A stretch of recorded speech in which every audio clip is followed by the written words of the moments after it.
राधे राधे। श्री हरदास, कैसे हो आप सभी लोग? ठाकुर जी की कृपा से बहुत अच्छे हो गए और ठाकुर जी की कृपा आप सभी पर बनी रहे।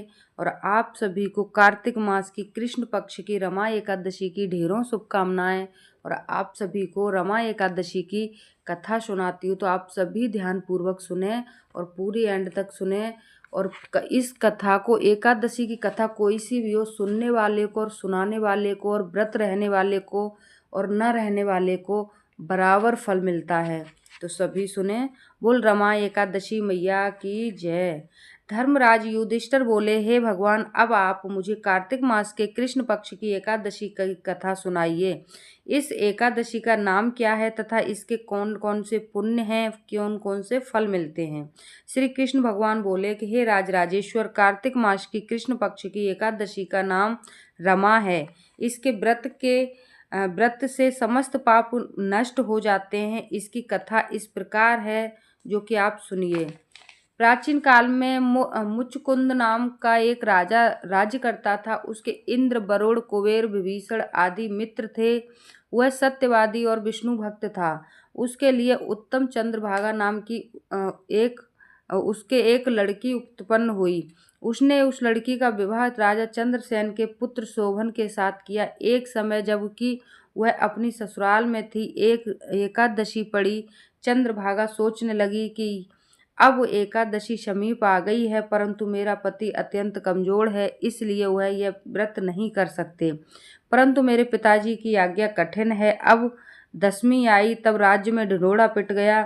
उसको सुनकर शोभन अपनी पत्नी के समीप गया और पूछा, हे प्रिय, तुम मुझे कुछ उपाय बतलाओ, क्योंकि यदि मैं व्रत करूंगा तो मर जाऊंगा। इस पर चंद्रभागा बोली, हे प्राणनाथ, मेरे पिता के राज्य में एकादशी के दिन कोई भी भोजन नहीं करता है, यहाँ तक कि हाथी, घोड़ा आदि भी अन्न जल ग्रहण नहीं करते। फिर तो यहाँ मनुष्य कैसे भोजन कर सकते हैं?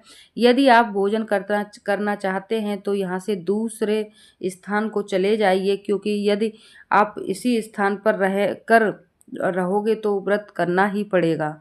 इस पर शोभन बोला कि हे प्रिय, आपका कहना बिल्कुल उत्तम है, मैं अवश्य ही करूँगा, भाग्य में जो लिखा होगा वही होगा। ऐसा विचार करके उसने एकादशी का व्रत किया और सूर्य भगवान भी अस्त हो गए और जागरण के लिए रात्रि हुई और शोभन को दुख होने लगा। दुख देने वाली थी। दूसरे दिन प्रातः से पहले शोभन इस संसार से चल बसा। राजा ने उसके मृतक शरीर को दहन करा दिया और चंद्रभागा अपने पति की आज्ञा अनुसार अग्नि में दहन हुई, परंतु पिता के घर रहना उत्तम समझा। रमा एकादशी के व्रत के प्रभाव से उसे मंद्राचल पर्वत पर धन धान्य से युक्त तथा शत्रुओं से रहित एक उत्तम नगर प्राप्त हुआ। एक समय मुचकुंद नगर में रहने वाला एक सोम शर्मा नाम का ब्राह्मण तीर्थ यात्रा के लिए निकला। उसने घूमते घूमते उसको देखा। उस ब्राह्मण ने उसको अपने राजा का जमाई जानकर उसके निकट गया। राजा शोभन ब्राह्मण को देखकर आसन से उठ खड़ा हुआ। अपने ससुर तथा स्त्री चंद्रभागा की कुशलता को पूछने लगा।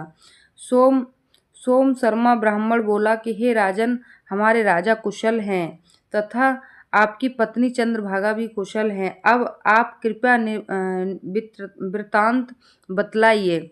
मुझे यह बड़ा आश्चर्य है कि ऐसा विचित्र और सुंदर नगर आपको किस प्रकार प्राप्त हुआ। शोभन बोला, हे ब्राह्मण, यह सब कार्तिक मास की कृष्ण पक्ष की रमा एकादशी के व्रत के प्रभाव से ही है। इसी से मुझे अनुपम नगर प्राप्त हुआ है, परंतु यह अध्रुव है।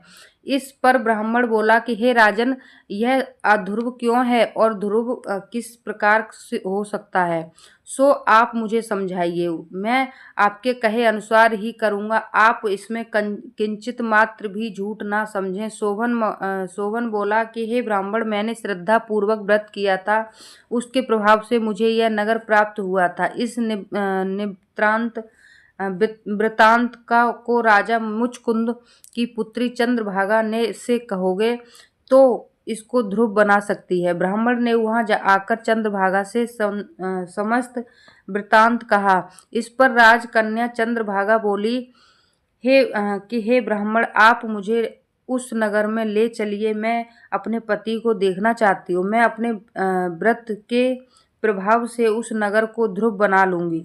चंद्रभागा के वचनों को सुनकर वह सुशर्मा ब्राह्मण उसको मद्राचल पर्वत के पास वामदेव के आश्रम को ले गया। वामदेव ने उसकी कथा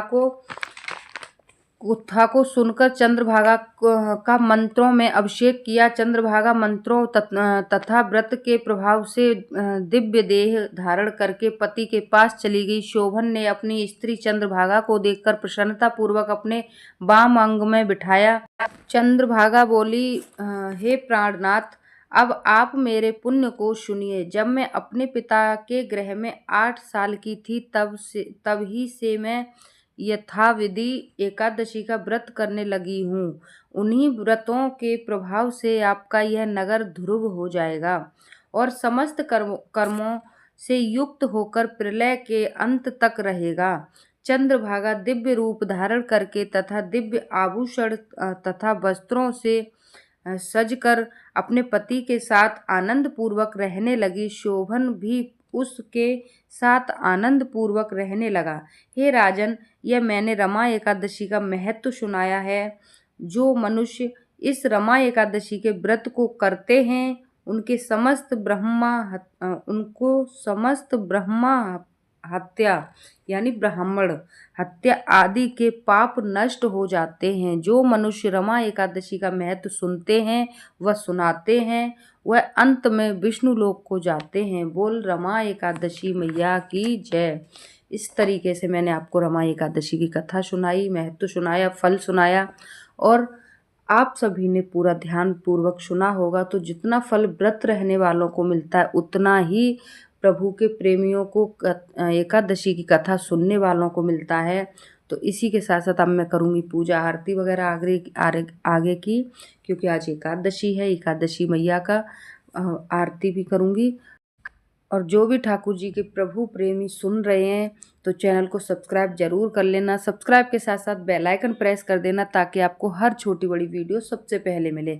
और वीडियो को ज़्यादा से ज़्यादा शेयर करें, लाइक करें, कमेंट करना ना भूलें, क्योंकि ठाकुर जी का चैनल है, ठाकुर जी का कंटेंट है। तो ठाकुर जी के बारे में तो जानना हर कोई समझता है, ज़रूरी समझता है। और ठाकुर जी की बहुत सारी लॉन्ग वीडियो अगर आप देखोगे तो बहुत जानकारी की हैं। जैसे तुलसी की माला कैसे बनाएं, ठाकुर जी काले हो जाएं तो गोरे कैसे करें, या फिर ठाकुर जी का श्रृंगार कैसे करें। तो उसके लिए तो आपको ठाकुर जी का चैनल सब्सक्राइब करना पड़ेगा। और वीडियो का मैं करूँगी यहीं पर एंड, मिलूंगी नेक्स्ट वीडियो में। तब तक के लिए राधे राधे, हरे कृष्णा। आप सभी अपना ध्यान रखें। राधे राधे, हरि बोल। वीडियो एंड तक देखने के लिए धन्यवाद।